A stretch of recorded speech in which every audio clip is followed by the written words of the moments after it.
Skal vi snart på igjen. Det blir herlig lovsang med Sara Libermann, og vi skal høre 2 sesjoner til med Hepzibah. Men nå er jeg så heldig å ha Sara Libermann med meg her, så vi skal ha en liten samtale med henne. So, Sarah, nice to have you here in Norway. Thank you very much for having me. So, this is your first time? It is my first time, and I understand it's warm. So I'm happy. Ja. Så jeg bare ønsket henne velkommen nå og spurte om det var første gang hun var i Norge. Og det var hun, og hun var overrasket at det var såpass varmt. Nå skal jeg spørre henne litt mer om hennes tjeneste og hva som ligger på hennes hjerte. Og så vil jeg også oversette det, så bare følg med. Sarah, first of all, tell me about your singing such beautiful songs about Jesus. It's self-experienced. Yes. Tell me about your ministry. Fortell meg om din tjeneste. Thank you very much. Yeah, basically, as a child, I used to sing a lot to the Lord, and my dream was to be a singer. Allerede som barn så begynte jeg å synge mye for Herren, og min drøm var bare å få synge. But through different circumstances that happened in my life, men gjennom forskjellige omstendigheter som skjedde i mitt liv, I didn't leave God, but I left music. Jeg forlot ikke Gud, men jeg forlot musikken. And for maybe 12 years, I never played the piano at all. Over 12 år cirka, som rørte jeg ikke piano i det hele tatt. And so my dream, it was dead. Så drømmen min var død. But God knows the plan that he has. Men Gud vet planene han har. And so he organized the circumstances in my life. Så han omorganiserte omstendighetene i mitt liv. That he took everything away. Og han tok alt bort. Career. Karriere. Everything I thought was important. Alt jeg trodde var viktig. And I was left with nothing. Og jeg sto igjen med ingenting. And in that moment, I went to God because I was completely desperate. Og i det øyeblikket så gikk jeg til Gud, for jeg var fullstendig desperat. And I just said, God, I'm lost. Og jeg sa til Gud, jeg er fortapt. I don't know who I am anymore. Jeg vet ikke hvem jeg er lenger. And I prayed this very significant prayer. Og jeg ba denne veldig spesifikke, spesielle bønnen. I said, God, show me what I look like when you look at me. Og jeg sa, Gud, vis meg hvordan jeg ser ut når du ser på meg. Because I needed identity. Fordi jeg trengte en identitet. And my identity in God. Min identitet i Gud. And in that moment, God showed me his purpose for me. Og i det øyeblikket så viste Gud meg mine hensikter for meg. And it was just a moment of amazement for me. Og det var bare en tid av hvor jeg ble så begeistret. And I remembered just that feeling that I had worshiping God.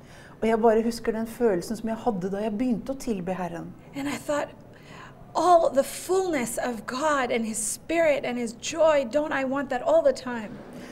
Og jeg bare opplevde hele denne fylden av Gud mens jeg satt der og lovsang. Jeg tenkte, det er jo dette her jeg vil være i hele tiden. And so at that moment I said, I'm going to dedicate my life to worshiping you. Og i det øyeblikket så sa jeg at jeg vil dedikere mitt liv til å tilbe deg. And since then, I have been on the top of Mount Carmel.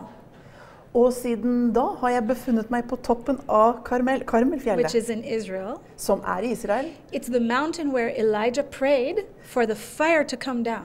Det var på det fjellet hvor Elia ba om at ilden skulle falle ned. And I have met God very powerfully. Og jeg møtte Gud der veldig kraftfullt. And from that, all the worship and the songs all come from that place of being desperate for God and meeting him. Og helt fra jeg kom inn i det stedet, så har jeg hele tiden vært desperat i å være i hans nærvær og få møte ham. And then just the joy that we have in him. Og bare det å få oppleve den gleden vi har i ham. Fantastic. Amen. And you are leading you're leading worship in Yes. several ministries. How is it about the Yeshua believer in Israel? Sorry, how is? It's about Yeshua believers in Israel. How are they? Yeah. Okay. First of all, I think this is very good prophetic news, right? Jeg spurte henne om, for hun leder lovsang i forskjellige menigheter, og så spurte jeg også hvordan det å være Jesus-troende i Israel nå. Og hun sier at dette her veldig profetisk. Because for the first time in 2,000 years, the Jews have come back. Og for første gang på 2000 år så har jødene kommet tilbake. And they believe in Yeshua. Og de tror på Yeshua, på Jesus. And they are worshiping him in spirit and truth. Og de tilber han i ånd og sannhet. And this is something that has not happened in history for 2,000 years. Og dette noe som ikke har skjedd i historien på over 2000 år. So, in the destiny of our world, så den skjebnen som i vår verden, det som skjer i vår verden nå, we have come to a critical point. Så har vi kommet til et kritisk punkt in the history. I historien. So now we are seeing in Israel hunger in the people for God. Så det vi ser i Israel nå, det en hunger for Guds folk. And we actually see many young Israeli people accept Yeshua. Og vi ser at det veldig mange unge mennesker som mottar Jesus Kristus. Which is, it's a miracle. Som et mirakel. It's a real miracle that he is removing the veil from their eyes. Og han fjerner sløret fra deres øyne. And so I lead worship in different congregations there. Så jeg leder lovsangen i forskjellige forsamlinger og menigheter. And as I was saying before, we are experiencing the presence of God. Og som jeg sa tidligere, så opplever vi virkelig Guds nærvær. Like the prophet Joel said, the young men will dream dreams and the young men will see visions. Akkurat som profeten Joel sa, at vi skulle drømme og se visjoner. De unge skulle se visjoner. So there's just a hunger in people for God now. Så det et virkelig hunger i folk nå etter Gud. That's good news. Og det gode nyheter. Fantastic. And soon you're going to worship to us again. Yes, we're going to dance. Ja, og nå skal vi også danse. So if you're watching at home, så om du ser på der hjemme, take your shoes off. Ta deg skoene. And put your tea down. Og sett fra deg teen din. And get ready to jump up and down. Og gjør deg klar til å hoppe opp og ned. And to be filled with the joy of the Lord. Og bli fylt av Herrens glede. You know, I have experienced in my life.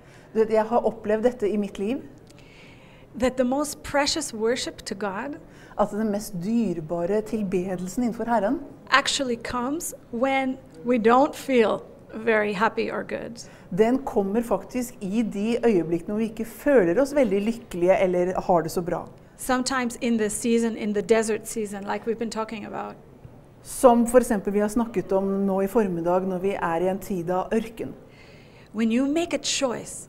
Når du gjør et valg. Even in that place. Selv på det mørkeste stedet. To worship God with everything you have. Og kunne tilbe Gud med alt det du har. This is the song that God makes heaven be quiet. Shh, shh, I want to hear my child. Og det i de øyeblikkene hvor Gud sier i himmelen at hysj, vær stille, jeg ønsker å høre mitt barn. You remember when the disciples, they were watching the people put money in the temple, in the treasure box? Du husker når Jesus sammen med disiplene så at de gikk og puttet penger i menigheten, i den kollektboksen? And there came the rich man and he put a big amount of money in, and all the disciples went, ooh. Ja, så kom denne rike mannen og la opp i masse penger, og disiplene bare tenkte, wow, han må være velsignet. And then came an old woman. She was very poor. Så kom det en gammel dame, hun var veldig fattig. She was probably dirty. Og hun var antageligvis skitten. She was not wearing anything nice. Og hun hadde ikke på seg noe pent. But she gave from her wants. She gave even though she didn't have. Men hun ga ut fra det hun en gang ikke hadde. Hun ga fra sitt indre. And Yeshua said in that moment, she is the one who gave the most. Og i det øyeblikket så sa Yeshua at hun den som ga mest. This is what is precious to God, that we give him everything, no matter what. Det dette som dyrebart for Gud, at vi gir han alt uansett omstendigheter. So we're going to do that. We also rejoice in the good things as well, but just being able to give of ourselves to him. Så det det vi skal gjøre nå. Vi skal også fryde oss i alt det gode, men vi skal gi fra dypet av det vi har, uansett hvor vi befinner oss. And that's when we hear the voice of the Lord. Og det da vi hører Herrens stemme. And we receive a word from God. Og vi mottar ord fra Herren. And that word can carry us into our destiny. Og det ordet kan bære oss inn i vår hensikt. Amen. Amen. I get so inspired to talk. Thank you. So God bless you, and thank you for taking your time here, and we are looking forward to hear more. Thank you, Thank you Sarah. very much.